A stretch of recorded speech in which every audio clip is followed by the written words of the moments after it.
வணக்கம். சினிமாவின் மாய உலகம். இந்த மாய உலகத்தில் இருக்கக்கூடிய பல்வேறு கருப்பு பக்கங்களை பிரட்டி போட்ட ஒரு ரிப்போர்ட், ஹேமா கமிட்டியின் ரிப்போர்ட், இன்னைக்கு ஒட்டுமொத்த சினிமா துறையையே ஆட்டி படைத்திருக்கிறது. அங்க இருக்கக்கூடிய அசிங்கத்தை வெளிக்காட்டியிருக்கிறது. எந்த ஹீரோக்களை நீங்க கடவுளாக நேசித்து வருகிறீர்களோ, எந்த இண்டஸ்ட்ரியை நீங்க நேசித்து வருகிறீர்களோ, அதே இண்டஸ்ட்ரி, அதே சினிமா நடிகர்கள் வழியாக வந்த பல்வேறு அத்துமீறல்கள், பல்வேறு அசிங்கமான பக்கத்தை பார்த்து இன்னைக்கு ஒட்டுமொத்த இந்தியாவே தலை குனிந்து நிற்கிறது. கேரளா சினிமா இண்டஸ்ட்ரியில் மட்டும் இது நடக்கிறதா? கிடையாது. டாலிவுட், காலிவுட், பாலிவுட் அனைத்திலுமே இதே போன்ற அத்துமீறல்கள் நிச்சயமாக நடக்கிறது. அதனால்தான் இந்த இண்டஸ்ட்ரியில் இருக்கக்கூடிய சூப்பர் ஹீரோஸ் அல்ல, இந்த இண்டஸ்ட்ரியில் இருக்கக்கூடிய ப்ரொடியூசர், டைரக்டர், மற்ற நபர்கள், அனைத்து நபர்களுமே அமைதியாக இருக்கிறார்கள். மீ டூ மூமெண்ட் உங்களுக்கு ஞாபகத்தில் இருக்கும். மீ டூ மூமெண்ட்டை விட மிகப்பெரிய மூமெண்டாக இது வெடித்திருக்கிறது. 2017ஆம் ஆண்டிலிருந்து தொடங்கி 2024ஆம் ஆண்டு வரை கேரளாவில் இருக்கக்கூடிய மக்கள், அங்க இருக்கக்கூடிய ஆக்டிவிஸ்ட்கள், அங்க இருக்கக்கூடிய பத்திரிகையாளர்கள் ஓயாமல் ஒரு நிமிடம் கூட இந்த இஷ்யூவை விட்டுவிடாமல் இந்த அனைத்து நபர்களுடைய முகத்திரையை கிழித்திருக்கிறார்கள். அந்த பெண்களுக்கு நீதியை, நியாயத்தை வழங்கி கொடுத்திருக்கிறார்கள். ஹேமா கமிட்டி ரிப்போர்ட்டில் என்னெல்லாம் நடந்திருக்கிறது? கேரளா ஸ்டோரி என்று ஒரு படத்தையும் நீங்க பார்த்திருப்பீர்கள். அந்த கேரளா ஸ்டோரியை விட படு கேவலமான ஸ்டோரி தான் இந்த ஸ்டோரியாக இருக்கிறது. அங்க இருக்கக்கூடிய பெண்கள் எந்த அளவில் செக்ஷுவலாக எக்ஸ்ப்ளாய்ட் செய்யப்படுகிறார்கள். இந்த விஷயம் இந்த நாட்டில் இருக்கக்கூடிய பல இண்டஸ்ட்ரீஸ்களில் நடப்பதாக அந்த விஷயத்தை தெரிந்தால் கூட யாரும் இதை பற்றி பேசுவதில்லை. இந்த வீடியோ கொஞ்சம் நீண்ட வீடியோவாக இருக்க போகிறது. அதனால் தயவு செய்து கடைசி வரை பாருங்கள், உங்களுக்கு புரிய வரும் எந்த அளவில் இது நடுநடுங்கக்கூடிய ஒரு இன்சிடென்டாக, ஒரு சீரியஸான இஷ்யூவாக இருக்கிறது. 17 பிப்ரவரி 2017ஆம் ஆண்டு கேரளாவை சார்ந்த ஒரு டாப் ஆக்ட்ரஸ் கொச்சியிலிருந்து திருச்சூரை நோக்கி செல்லும் போது அவருடைய வாகனத்தை பின்னாடியிலிருந்து வந்த ஒரு டெம்போ டிராவலர் மோதுகிறது. டெம்போ டிராவலர்ல இருந்து வந்த ஒரு சில நபர்கள் அந்த வாகனத்தை மறித்திருக்கிறார்கள்.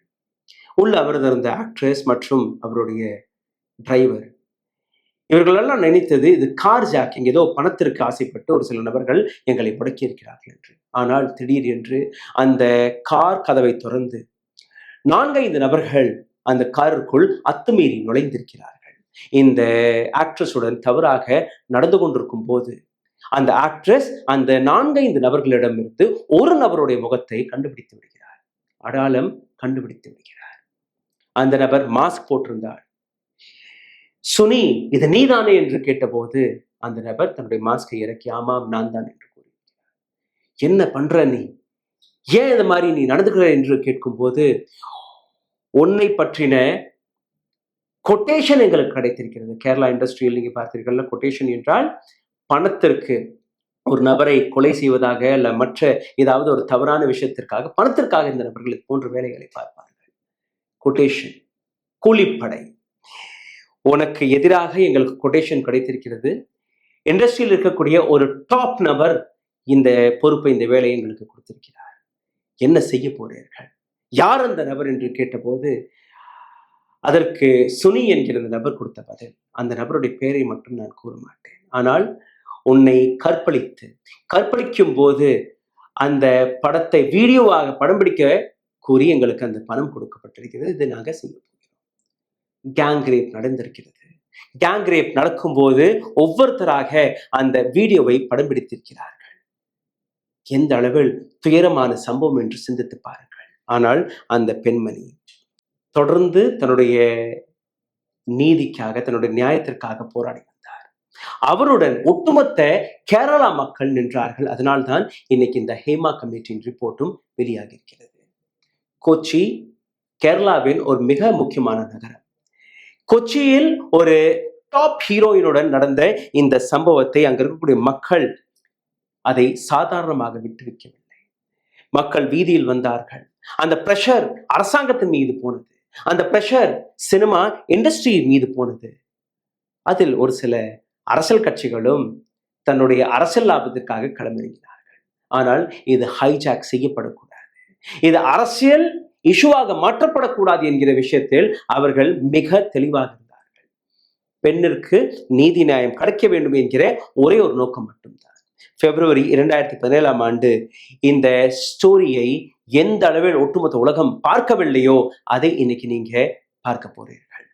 எப்படி இந்த இண்டஸ்ட்ரியில் இருக்கக்கூடிய பல்வேறு நபர்கள் ரோட்டில் இறங்கி போராடினார்களோ அதற்கான விளைவு, அதற்கான விடயம்தான் 27 ஆகஸ்ட் 2024 பெண்களுக்கான ஒரு மிக முக்கியமான நாளாக மாறி இருக்கிறது. பெண் சேஃப்டிக்கான மிக முக்கியமான நாளாக மாறி இருக்கிறது. காரணம், association of Malayalam movie artist AMMA சார்ந்த பல்வேறு நபர்கள் ராஜினாமாவை கொடுத்து தலை குனிந்து அவர்களை விரட்டடிக்கப்பட்ட அந்த காட்சிகளை ஒட்டுமொத்த கேரளா மக்கள் இன்னைக்கு பாராட்டி வருகிறார்கள். இந்தியா மக்கள் இதை பாராட்டி வருகிறார்கள். இந்த அமைப்பில் இருக்கக்கூடிய பல்வேறு நபர்கள் எந்த அளவில் அங்க இருக்கக்கூடிய ஆண் வர்க்கத்திற்கு அடங்கி போய் அங்க இருக்கக்கூடிய பெண்களை செக்ஷுவல் எக்ஸ்பிளாய்டேஷன் செய்வதற்கு ஆளாக்கி இருக்கிறார்கள் என்கிற அந்த கதையை இதற்கு மேல் ஒவ்வொன்றாக நீங்க கேளுங்கள். எந்த அளவில் இது எம்பாரஸ்மெண்ட் இருந்தது என்று நீங்க பார்த்தீர்கள்னா, கேரளாவில் இருக்கக்கூடிய டைரக்டர் ரஞ்சித் அவர் மீது ஒரு எஃப்ஐஆர் போடப்பட்டது. கேரளாவை சார்ந்த பல்வேறு டாப் ஆக்டர்ஸ்கள் மீது இதே போன்ற எஃப்ஐஆர்கள் கம்ப்ளைண்ட்ஸ்கள் போடப்பட்டு கொண்டிருக்கிறது. அங்க இருக்கக்கூடிய டைரக்டர், ப்ரொடியூசர் அனைத்து நபர்களுமே இந்த வலையில், இந்த பிரச்சனையில் இன்னைக்கு சிக்கி கொண்டிருக்கிறார்கள். மீ டூ மூவ்மெண்ட் எந்த அளவில் பெரிதாக பேசப்பட்டதோ அதைவிட பெரிதாக இந்த விஷயம் பேசப்பட தொடங்கிவிட்டது.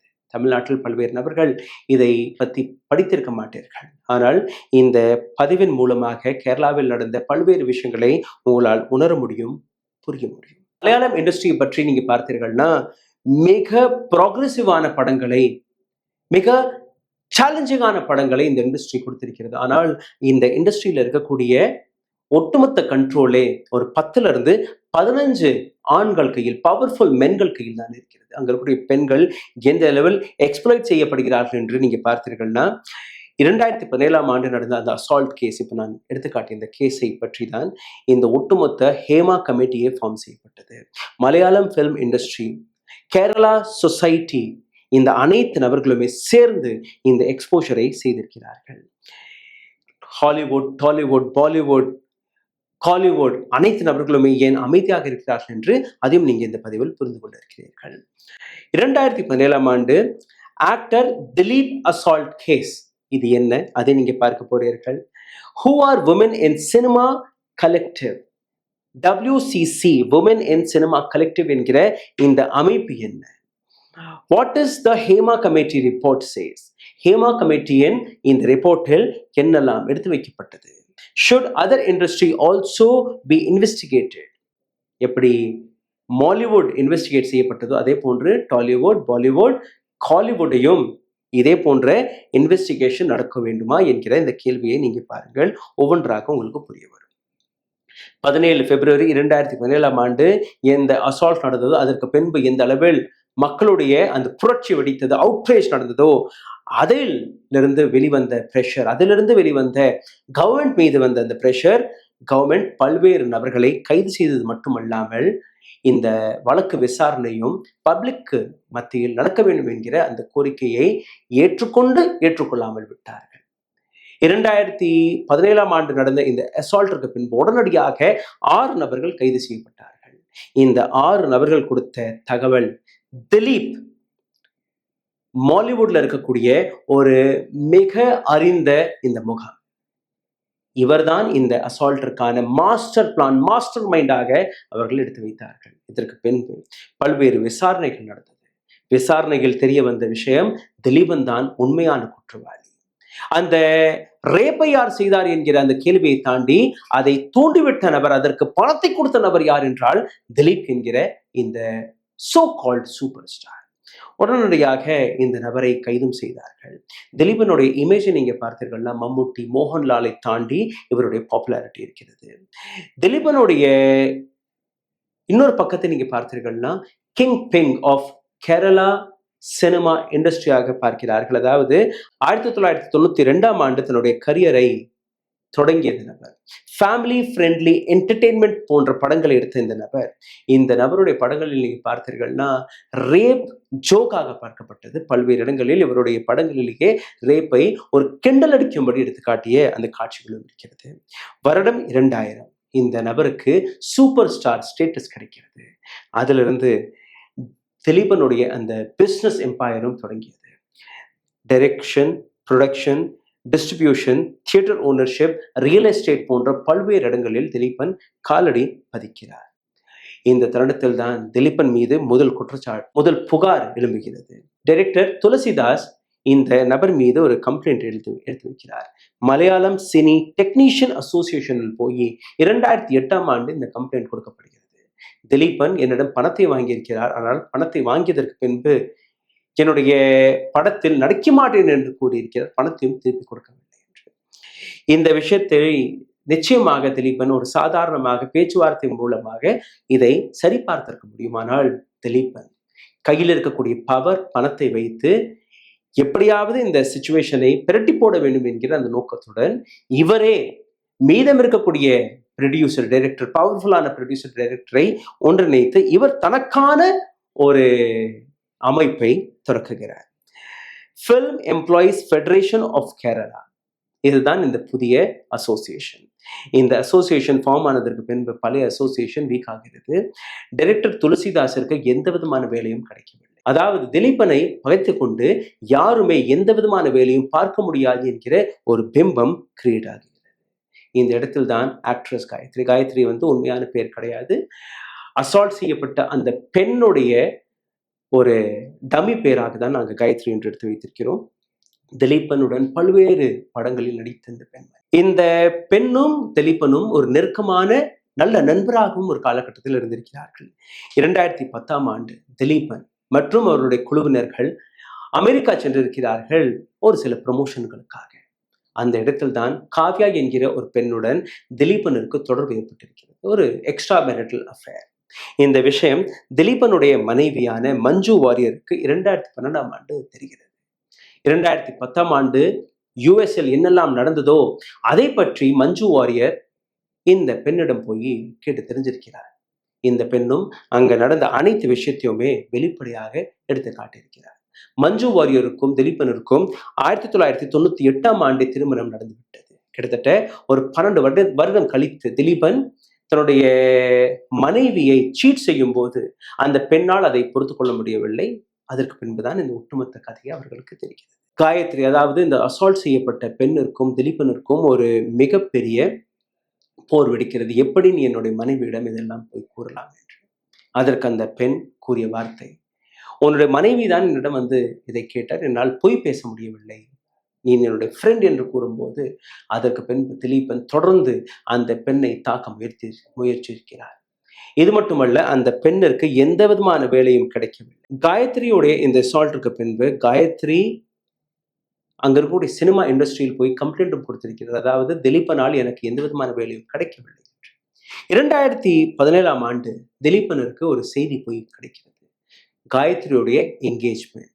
காயத்ரியுடைய என்கேஜ்மெண்ட் எப்படி நடக்கும், எப்படி அதை நடக்க விடுவேன் என்ற அந்த ஆக்ரோஷத்தில் திலீபன் இந்த அனைத்து பிளானையுமே செட் செய்திருக்கிறார். Master plan of Dileepan. பணத்தை கொடுத்து அந்த பெண்ணுடன் தவறாக நடக்க சொல்லி அந்த விஷயங்களை படம் பிடிக்க கூறிய நபர் திலீபன் தான் என்று. இந்த ஒட்டுமொத்த விஷயத்தில் ஜூலை 10, 2017 கேரளா போலீஸ் திலீபனை கைதும் செய்கிறார்கள். ஆனால் 3 அக்டோபர் 2017 திலீபனிற்கு பெயில் கிடைக்கிறது. அன்னையிலிருந்து இன்னைக்கு வரை திலீபன் பெயிலில் தான் இருக்கிறார். ஜனவரி 20, 2020 இன்னொரு இன்சிடென்ட் நடக்கிறது. அதாவது இந்த இஷ்யூ நடந்து முடியும் போது ஒரு பவர்ஃபுல்லான இன்னொரு ஆர்குமெண்ட் நடக்க தொடங்குகிறது. டிஃபென்ஸ் லாயர்ஸ்களை வைத்து, விட்னஸ்களை வைத்து பல்வேறு நபர்களை விலை கொடுத்து வாங்கக்கூடிய அந்த வேலையும் திலீபன் பார்த்திருக்கிறார். யாரெல்லாம் திலீபனுக்கு எதிராக அந்த குரல் கொடுத்திருக்கிறார்களோ, யாரெல்லாம் விட்னஸாக கோர்ட் ஏறி பேசினார்களோ, அனைத்து நபர்களுமே மாறத் தொடங்கினார்கள். டிசம்பர் 2021 டைரக்டர் பாலச்சந்திர குமார் அடுத்த புகாரை கொடுக்கிறார்.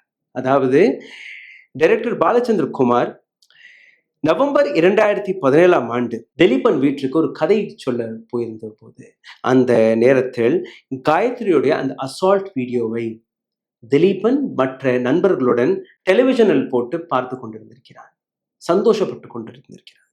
அந்த இன்சிடென்ட்டை பாலச்சந்திரன் ஆடியோ ரெக்கார்ட் செய்திருக்கிறார். அவர்கள் பேசிய விஷயங்களை ஆடியோ ரெக்கார்ட் செய்திருக்கிறார். அந்த ஆடியோ ரெக்கார்டில் வெளிவந்த இன்னொரு விஷயம், அதாவது இந்த வழக்கை விசாரித்த அந்த இன்ஸ்பெக்டரை கூட இவர்கள் கொலை செய்வதற்கான பிளானை போட்டிருக்கிறார்கள். அனைத்தையுமே அந்த ஆடியோ ரெக்கார்ட் வெளிவந்தவுடன் இந்த விஷயம் அடுத்த கட்டத்திற்கு போயிருக்கிறது. மீண்டும் ஒருமுறை இது பேசப்பட்டது. இந்த அனைத்தையுமே நீங்க கேட்டு பார்க்கும்போது ஆக்ட்ரஸ் கூறக்கூடிய விஷயம், என்னை ட்ரோல் செய்தார்கள், என்னை மிரட்டினார்கள், அதாவது இதே ஆண் வர்க்கத்தை சார்ந்த ஃபேன் கிளப்பில் இருக்கக்கூடிய நபர்கள் என்னை களங்கப்படுத்தினார்கள். ஆனால் இன்னைக்கும் நான் என்னுடைய இந்த போராட்டத்தில் இருக்கிறேன், என்னுடன் பல்வேறு நபர்கள் போராடி வருகிறார்கள். இந்த அனைத்தையும் நீங்க பார்க்கும்போது 18 மே 2017ஆம் ஆண்டு 14 பெண்கள் பினராயி விஜயனை போய் சந்திக்கிறார்கள். அந்த சந்திப்பில் பினராயி விஜயன் சினிமா இண்டஸ்ட்ரியில் நடக்கக்கூடிய பல்வேறு விஷயங்களை பற்றி அறிந்து கொள்கிறார். அவருக்கு எடுத்துக்காட்டியிருக்கிறார்கள் இந்த பெண்கள். அது மட்டுமல்ல, மெமரண்டம் கொடுக்கப்பட்டது, ஒரு டிமாண்ட் கொடுக்கப்பட்டது. இந்த டிமாண்டில் அவர்கள் எடுத்து வைத்த பல்வேறு விஷயங்கள், ஜெண்டர் ஜஸ்டிஸ் சினிமா துறையில் கிடைக்க வேண்டும் என்று, ரீட்ரெஸல் மெக்கானிசம் இங்கே இருக்க வேண்டும் என்று கூறியிருக்கிறார்கள். Sexual harassment committee in work place, வேலை பார்க்கக்கூடிய இடத்தில் செக்ஷுவல் ஹராஸ்மெண்ட் கமிட்டி ஃபார்ம் செய்யப்பட வேண்டும். அனைத்துமே ஒரு பக்கம் அவருக்கு எடுத்துக்காட்டி அடுத்த நிமிடம் நீங்க பார்த்தீர்கள்னா நவம்பர் 1, 2017ஆம் ஆண்டு உமன் இன் சினிமா கலெக்டிவ் என்கிற ஒரு அமைப்பையும் அவர்கள் ரிஜிஸ்டர் செய்திருக்கிறார்கள். WCC என்கிற இந்த அமைப்பு, இந்த ஃபவுண்டேஷன் அங்க இருக்கக்கூடிய பெண்களுக்காக வேலை பார்க்கும், சினிமா துறையில் இருக்கக்கூடிய பெண்களுக்காக வேலை பார்க்கும் என்பதுதான் அவர்களுடைய நோக்கம். இந்த அமைப்பு தொடங்கிய நாள்ல இருந்து ஒரு வார்த்தை ட்ரெண்ட் ஆகிக்கிறது, அவள் பக்கம். அதாவது நான் அந்த பெண்ணுடன் இருக்கிறேன் என்கிற இந்த விஷயத்தை அவர்கள் எடுத்து காட்டுகிறார்கள். இந்த வார்த்தை எந்த அளவில் ட்ரெண்ட் ஆகிறதோ அதே இடத்தில் அரசாங்கத்தின் மீது பிரஷரும் போக தொடங்கிறது. குளோபல் மீடியாவில் எப்படி மீட்டு இருந்ததோ அதற்கு முன்பு 2017ஆம் ஆண்டு இந்த மொமெண்டம் கேரளாவிலிருந்து தொடங்கிறது. மலையாளம் ஃபிலிம் இண்டஸ்ட்ரி எந்த அளவில் திண்டாடியது, எந்த அளவில் அங்க பயம் ஏற்பட்டது என்று நீங்க பார்த்தீர்கள்னா WCCயோடைய ரெக்கமெண்டேஷன் படி பப்ளிக் பிரஷர் எந்த அளவில் அங்க இருந்ததோ இந்த அனைத்திற்கும் மேல கேரளா அரசாங்கம் ஒரு SITயை அமைக்கிறார்கள். SIT மட்டும் அமைக்கப்படவில்லை, அங்க ஒரு கமிட்டியும் அமைக்கப்படுகிறது. Chairmanship of retired judge K. Hema, அதுதான் ஹேமா கமிட்டியாக மாறுகிறது. இந்த கமிட்டி அங்க இருக்கக்கூடிய பல்வேறு பெண்களிடம், அங்க இருக்கக்கூடிய நடிகர்கள் மற்ற ஸ்டாஃப்களிடம் ஒரு லிஸ்ட் ஆஃப் கொஸ்டின் அனுப்பினார்கள். அதாவது உங்களுடைய பேரை நாங்கள் கூற மாட்டோம், ஆனால் இந்த ஃபார்மை மட்டும் எங்களுக்கு நீங்க நிரப்பி அனுப்பிவிடுங்கள் என்று. கிட்டத்தட்ட 40 பெண்கள் முன் வந்து ரெக்கார்டட் ஸ்டேட்மெண்டாக அங்க நடக்கக்கூடிய பல்வேறு அத்துமீறல்களை பற்றி பேசியிருக்கிறார்கள். இந்த கமிட்டி 2019ஆம் ஆண்டு 5000 பக்கங்கள் கொண்ட ஒரு மிக டீட்டெயில்டான ரிப்போர்ட்டை பினராயி விஜயன் கையில் கொடுத்திருக்கிறார். பினராயி விஜயனுடைய இந்த அரசாங்கம் இதற்கு மேலாவது பெண்களுக்கு கிடைக்கக்கூடிய அந்த நீதியை, நியாயத்திற்காக வேலை பார்ப்பார்கள் என்று பல்வேறு நபர்கள் நம்பினார்கள். பாராட்டுக்கள் கிடைத்தது. ஆனால் இந்த அரசாங்கம் மற்ற அரசாங்கங்கள் போன்றுதான் இவர்கள் நடந்து கொண்டார்கள். கேரளா கவர்மெண்ட் இந்த டேட்டாவை, இந்த ரிப்போர்ட்டை ரிலீஸ் செய்யவில்லை. அவர்களிடம் யாரெல்லாம் போய் கேட்டாலும் இது ஒரு நீண்ட பக்கங்கள் கொண்ட ஒரு ரிப்போர்ட்டாக இருக்கிறது, இதை உடனடியாக எல்லாம் பேச முடியாது, டிபேட் செய்ய முடியாது என்று கூறியிருக்கிறார்கள். ஆனால் இந்த ரிப்போர்ட்டுக்கான ஒரு சம்மரியும் இருந்திருக்கிறது. அந்த சம்மரியாவது நீங்க வெளிவிட்டு விடுங்கள் என்று கேட்டபோது இல்லை அதையும் நாங்கள் கொடுக்க முடியாது, காரணம் அதில் பல்வேறு பெண்களுடைய அடையாளம், ஐடென்டிட்டி வெளிவந்துவிடும், அதனால் இதையும் நாங்கள் கொடுக்க முடியாது. ஆனால் எந்த சேஃப்டி, இந்த பிரைவசியை பற்றி, இந்த உமன் எம்பவர்மெண்ட்டை பற்றி, உமன் சேஃப்டியை பற்றி இந்த அரசாங்கம் பேசுகிறதோ அதே அரசாங்கத்துக்கு முன்பு எக்ஸ்பர்ட்ஸ் இன்னொரு ஒப்பீனியனும் எடுத்து வைக்கிறார்கள். சரி, பரவாயில்லை, 295 பக்கங்கள் கொண்ட இந்த சம்மரியை நீங்க வெளிவிட தேவையில்லை, ஆனால் அதிலிருந்து அந்த பெயர்களை நீக்கி மீதம் இருக்கக்கூடிய பக்கங்களை நீங்க சப்மிட் செய்தாலே போதும். இது போன்ற பல்வேறு விஷயங்களை நாம் ரிஃபார்ம் செய்ய முடியும், திருத்த முடியும். கேரளா மீடியா மற்றும் விமன் ரைட் ஆர்கனைசேஷன்ஸ் இந்த அனைத்து நபர்களுமே ஒரே மூச்சில் கேட்ட அந்த கேள்வி. இதை தாண்டி பல்வேறு ஆர்டிஐ ரிப்போர்ட்ஸ்கள் போடப்பட்டது. இவர்கள் அங்க இருக்கக்கூடிய ஹைகோர்ட்டுக்கும் போனார்கள், அரசாங்கத்திடம் மோதினார்கள், அங்க இருக்கக்கூடிய பவர்ஃபுல் இண்டஸ்ட்ரியில் இருக்கக்கூடிய மென்களை மோதினார்கள். எந்த தரப்பில் திரும்பி பார்த்தாலும் அனைத்து நபர்களுமே ஒற்றுமையாக நின்று போராடி இருந்தார்கள். 2017 ஆண்டிலிருந்து 2019 ஆண்டு வரை. அதற்கு பின்பும் இந்த போராட்டம் தொடங்கிறது. Feminist group, progressive civil society, அனைத்து நபர்களுமே, முக்கியமாக ஜேர்னலிஸ்ட், ஆக்டிவிஸ்ட், ஆர்டிஐ அப்ளிகேஷன்ஸ்கள், WCC, இந்த அனைத்து நபர்களுமே போட்ட அந்த பிரஷருக்கு பின்பு கேரளா ஹைகோர்ட் இந்த பெண்களுக்கு சாதகமாக ஒரு முடிவை தெரிவிக்கிறார். அதாவது பாஷ் ஆக்ட் இம்ப்ளிகேட் செய்யப்பட வேண்டும். அதாவது ஆர்டிஐ வழியாக யாரெல்லாம் இந்த கேள்வி கேட்கிறார்கள், இந்த ரிப்போர்ட்டை எதிர்பார்க்கிறார்களோ அவர்களுக்கு நீங்க இந்த ரிப்போர்ட்டை கொடுத்தே தீர வேண்டும் என்று மார்ச் 2022 ஆண்டு கேரளா ஹைகோர்ட் இந்த ரிப்போர்ட்டை கொடுத்ததற்கு பின்பு அரசாங்கத்தால் அதை நீண்ட நாட்கள் வரை முடக்க முடியவில்லை. ஆர்டிஐ ரூல்ஸ் படி 6ஆம் தேதி ஜூலை மாதம் 2024 ஆண்டு ஸ்டேட் இன்ஃபர்மேஷன் கமிஷனர் ஒரு ஆர்டரை கொடுக்கிறார் கேரளா அரசாங்கத்திற்கு. அதாவது இந்த ஹேமா கமிட்டியின் ரிப்போர்ட்டை ஆர்டிஐ அப்ளிகன்ஸ்களுக்கு நீங்க உடனடியாக கொடுங்கள். யாருடைய பேரெல்லாம் இருக்கிறதோ அந்த பேருடைய பக்கங்களை மட்டும் நீங்க நீக்கி விடுங்கள், மீதம் இருக்கக்கூடிய ரிப்போர்ட்டை நீங்க தாராளமாக கொடுக்கலாம் என்று. அதன்படி 295 பக்கங்கள் கொண்ட இந்த ரிப்போர்ட்டிலிருந்து, இந்த கம்ப்ளீட் ரிப்போர்ட்டை பற்றியும் அல்ல, அந்த ரிப்போர்ட்டிற்கான அந்த சாராம்சத்தை மட்டும்தான் வெளிக்காட்டியிருக்கிறார்கள். 19ஆம் தேதி ஆகஸ்ட் மாதம் 2024 ஆண்டு 235 பக்கங்கள் கொண்ட இந்த ரிப்போர்ட் வெளிவந்தது. அதற்கு பின்புதான் ஹேமா கமிட்டியுடைய இந்த அனைத்து ரிப்போர்ட்ஸ்களுமே, அனைத்து விஷயங்களுமே மக்களுக்கு முன்பு வந்தது. இதற்கு பின்பு இந்த கமிட்டியில் என்ன இருந்தது, என்னெல்லாம் அவர்கள் சேர்த்திருக்கிறார்கள், அதையும் நீங்க பார்த்து விடுங்கள். இந்த அனைத்துமே நீங்க பார்த்தீர்கள்னா அங்க நடக்கக்கூடிய அத்துமீறல்கள், பெண்கள் மீதான நடக்கக்கூடிய பாலியல் தொல்லைகள், அங்க இருக்கக்கூடிய சூப்பர் ஸ்டார்களுடைய தலைமையில் தான் நடந்ததாக ஒரு மிகப்பெரிய எக்ஸ்போஷரை இந்த ரிப்போர்ட் எடுத்து காட்டியிருக்கிறது. இது மட்டுமல்ல, அங்க இருக்கக்கூடிய மக்கள், பவர்ஃபுல் மேன், மற்ற நபர்களுக்கு இது டிஸ்டர்பிங்காக இல்லை என்றால் கூட சினிமா துறையில் நடக்கக்கூடிய பல்வேறு கிரைம்ஸ்களையும் இந்த ரிப்போர்ட் வெளிச்சம் போட்டு காட்டியிருக்கிறது. இதற்கு மேல் யாருமே கூற முடியாது இந்த பெண் பொய் பேசி வருகிறார், ஒரு நபரை மானபங்கம் படுத்துவதற்காக ஒரு ஹீரோவை அல்ல ஒரு டைரக்டரை டார்கெட் செய்து வருகிறார் என்று யாருமே கூற முடியாது. காரணம், இது ரெக்கார்ட் ஆகிவிட்டது, ஜஸ்டிஸ் ஜுடிஷியரியில் ரெக்கார்ட் ஆகிவிட்டது. ஒரு காமன் மேன் எப்படி இண்டஸ்ட்ரியை பார்த்து வருகிறார், எப்படி ஒரு ஒர்க் பிளேஸில் சேஃப்டி செக்யூரிட்டி இருக்க வேண்டும், எந்த அளவில் இது இம்பார்ட்டண்டாக இருக்கிறது என்று நீங்க பார்த்தீர்கள்னா, டெக்னிக்ஸ் ஆஃப் கேஸ் லைட்டிங் இந்த விஷயத்தில் நடந்திருக்கிறது, எப்படி செக்ஷுவல் ஹராஸ்மெண்ட் ஒர்க் பிளேசஸ் நடந்திருக்கிறது, அதுவும் இந்த ரிப்போர்ட் எடுத்து காட்டுகிறது.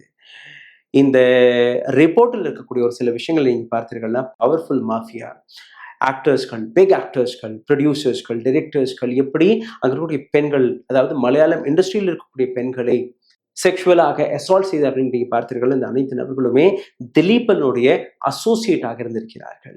இந்த ரிப்போர்ட்டில் நீங்க பார்த்தீர்கள்னா, யாரெல்லாம் இது போன்ற நபர்களுக்கு எதிராக குரல் எழுப்புகிறார்களோ அவர்களுக்கு வேலை பறிக்கப்படுகிறது, அவர்களுக்கு வேலை கிடைக்கவில்லை. ஒரு ஃபியூடல் ஸ்ட்ரக்சராக இந்த அனைத்து நபர்களுமே வேலை பார்த்திருக்கிறார்கள். இன்னும் சொல்ல போனால் ரொம்பவே கேவலமான விஷயம், பெண்களே இன்னொரு பெண்ணை போய் சப்போர்ட் செய்வதல்ல, இதெல்லாம் நீ செய்தால்தான் நீ இண்டஸ்ட்ரியில் பெரிய ஆளாக முடியும் என்கிற அந்த விஷயத்தெல்லாம் கற்றுக் கொடுத்தார்களா, எப்படி பேக்லிஸ்ட் செய்யப்பட்டார்கள், எப்படி டிமாண்டிங், அதாவது டாய்லெட் கிடையாது, எங்களுக்கு சரியான சாப்பாடு கிடையாது, இருக்க இடம் கிடையாது ஷூட்டிங் ஸ்பாட்ஸ்களில், இது மாதிரி யாரும் பேசினால் இவர்கள் ட்ரபிள் மேக்கர்ஸ், அதனால் இவர்களுக்கு வேலை கொடுக்கக்கூடாது என்றும் ஒரு பழியை அவர்கள் மீது போட்டு வேலையை பறிக்கக்கூடிய வேலையை இவர்கள் பார்த்திருக்கிறார்கள். செக்ஷுவல் ஹெராஸ்மெண்ட் இங்கே ஒரு மிக முக்கியமான பாயிண்டாக இருக்கிறது. இது அன்கண்ட்ரோல்டு, அன்செக்காக இருக்கிறது என்று இந்த ரிப்போர்ட்டில் எடுத்து வைத்திருக்கிறார்கள். முக்கியமாக ஒரு சில பெண்கள் எடுத்து வைத்த ஸ்டேட்மெண்ட்டும் வெளியாகி இருக்கிறது. Sexual demands made to women for every entry in to cinema and for getting chance to work in cinema.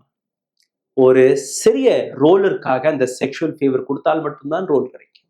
அல்ல சினிமாவில் ஒரு சின்ன சின்ன வேலை பார்த்ததாக இருந்தால் கூட, ஒரு மேக்கப் ஆர்டிஸ்டாக நீங்க சேரணும்னா கூட செக்ஷுவல் ஃபேவரை இவர்கள் எதிர்பார்த்திருக்கிறார்கள். Female artist, actress, hairdresser அனைத்து நபர்களுமே இந்த பிரச்சனைகளை எடுத்து வைத்திருக்கிறார்கள். இதற்கான பெயர் அட்ஜஸ்ட்மெண்ட் அண்ட் காம்ப்ரமைஸ். இதுதான் இவர்களுடைய லீகல் டேர்மாக எடுத்து வைத்திருக்கிறார்கள். பெண்களே, இன்னொரு பெண்ணிற்கு போய் இது போன்ற விஷயத்தை எடுத்து காட்டும் போது 80% பெண்கள், இந்த இன்டர்வியூ எடுக்கப்பட்ட 80% பெண்கள் ஹேமா கமிட்டியிடம் கூறிய ஒரு விஷயம், நடுராத்திரிகள் எங்களுடைய கதவுகளை தட்டுவார்கள், இரவு நேரத்தில் எங்களுடைய ரூம் கதவுகளை உடைத்து இவர்கள் அத்துமீறி நுழைவார்கள், எங்களுடைய விருப்பத்திற்கு எதிராக இவர்கள் செக்ஷுவலாக எதிர்பார்ப்பார்கள், செக்ஷுவல் எக்ஸ்ப்ளாய்டேஷன் நடக்கும். காஸ்டிங் கவுச்சோடைய எக்ஸ்ப்ளாய்டேஷன் தனி, அவர்களுடைய ஹராஸ்மெண்ட் தனி.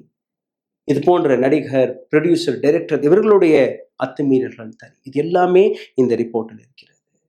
இந்த இடத்துல நீங்க பார்த்தீர்கள்னா, popular actor, director, producer is attacked, it leads to harassment, trolling and shaming. அப்படி இந்த நபர்கள் மீது, இந்த டைரக்டர் என்னை தவறாக நடத்தினார், இந்த ப்ரொடியூசர் என்னை தவறாக நடத்தினார் என்று கூறினாலே போதும், அவருடைய ஃபேன் கிளப்பில் இருக்கக்கூடிய நபர்கள் இவர்களை ட்ரோல் செய்ய தொடங்கி விடுவார்கள். அந்த அளவில் இந்த பிரச்சனைகள் இருந்திருக்கிறது. இந்த பெண்களுக்கு சரியான டாய்லெட்கள் கிடையாது, சேஞ்சிங் ரூம்கள் கிடையாது, பேப்பர் ஒர்க், டாக்குமெண்டேஷன் கிடையாது. இந்த அனைத்திற்கான கேள்விகளை இந்த நபர்கள் எடுத்து வைத்திருக்கிறார்கள். Association of Malayalam movie artist, AMMA சார்ந்த அனைத்து நபர்களுமே வெளி நடத்த சென்றிருக்கிறார்கள். அதாவது அவர்களை ராஜினாமா கொடுக்க இன்னைக்கு கட்டாயப்படுத்தியிருக்கிறது இந்த மூமெண்ட்.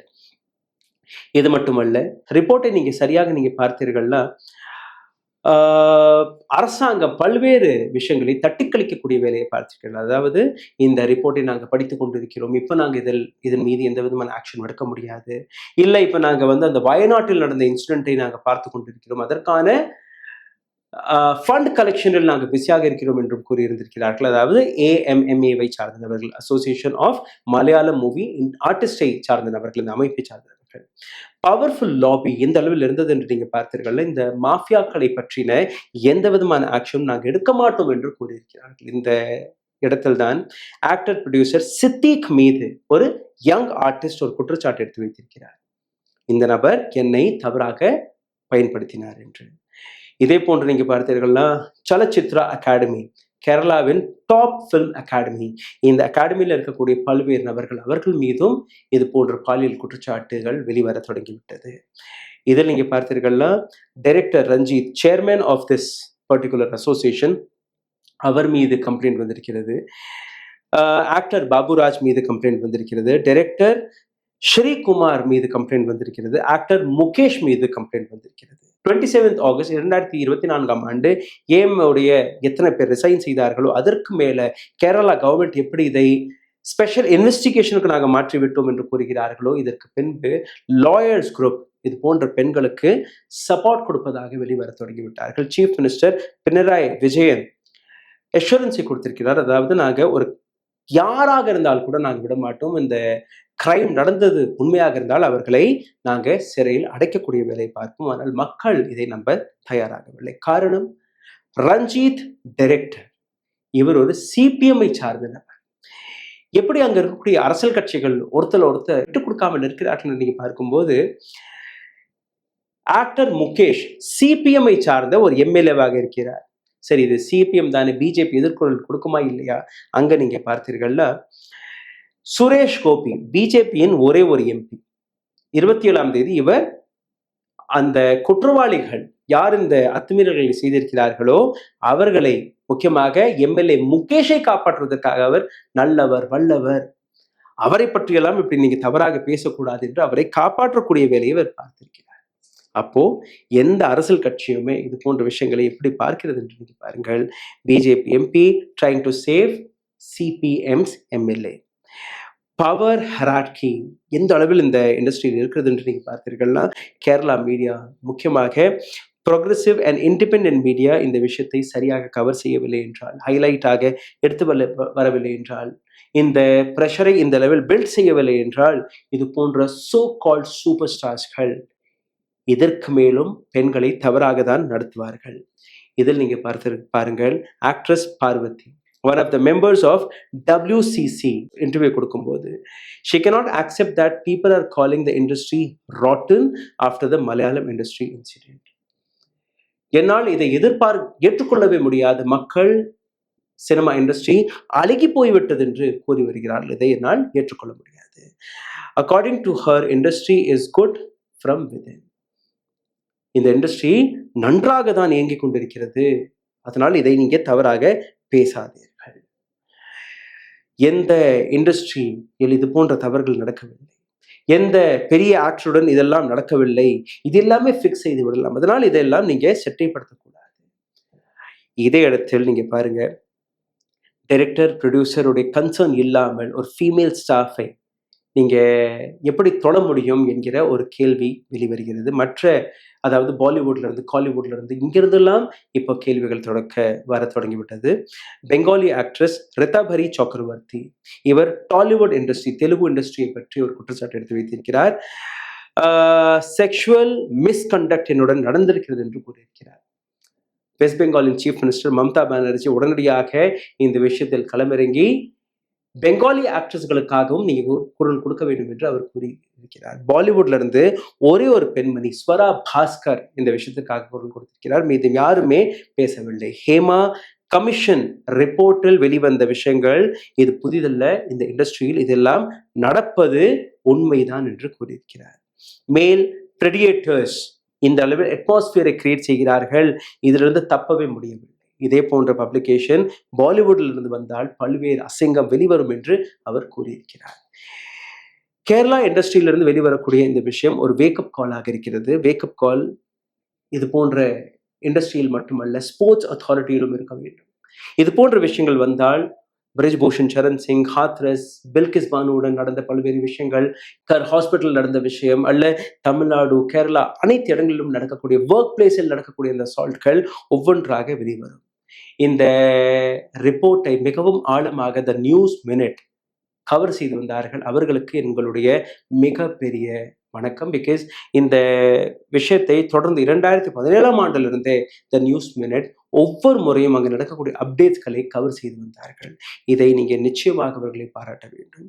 இந்த ஒட்டுமொத்த இன்சிடென்ட்டில் யாருக்கு எதிராக நிற்கிறார்கள், எந்த இண்டஸ்ட்ரியில் பெண்கள் பாதுகாப்பாக இருக்கிறார்கள், எப்படி அந்த பெண்கள் இது போன்ற ஆடைகளை போடலாம், இப்படி எல்லாம் நடிக்கலாம், அப்போ இது எல்லாமே அசால்ட்டிற்கு ஒரு உதவியாக இருக்கக்கூடிய விஷயம் தானே என்று கூறக்கூடிய பல்வேறு நபர்கள் மத்தியில் இன்னைக்கு இந்த பெண்கள் எந்த அளவில் தன்னுடன் நடந்த அந்த தவறுகளை தட்டி கேட்டது மட்டுமல்லாமல் தொடர்ந்து போராடி வரக்கூடிய ஜெனரேஷனுக்கு ஒரு நல்ல வழியை தேடி கொடுத்திருக்கிறார்கள். இதற்கு மேல் செட்களில் பெண்கள் தவறாக நடத்தப்பட மாட்டார்கள், பெண்களுக்கான அந்த ஊழியம் சரியாக கிடைக்கும், அவர்களுக்கான சரியான டாய்லெட் வசதிகள் இருக்கும், வேலை கொடுக்கக்கூடிய பேரில் டைரக்டர், ப்ரொடியூசர், ஆக்டர்ஸ் செக்ஷுவலாக எக்ஸ்ப்ளாய்ட் செய்ய மாட்டார்கள் என்கிற ஒரு ஒளி தெரிய வந்திருக்கிறது.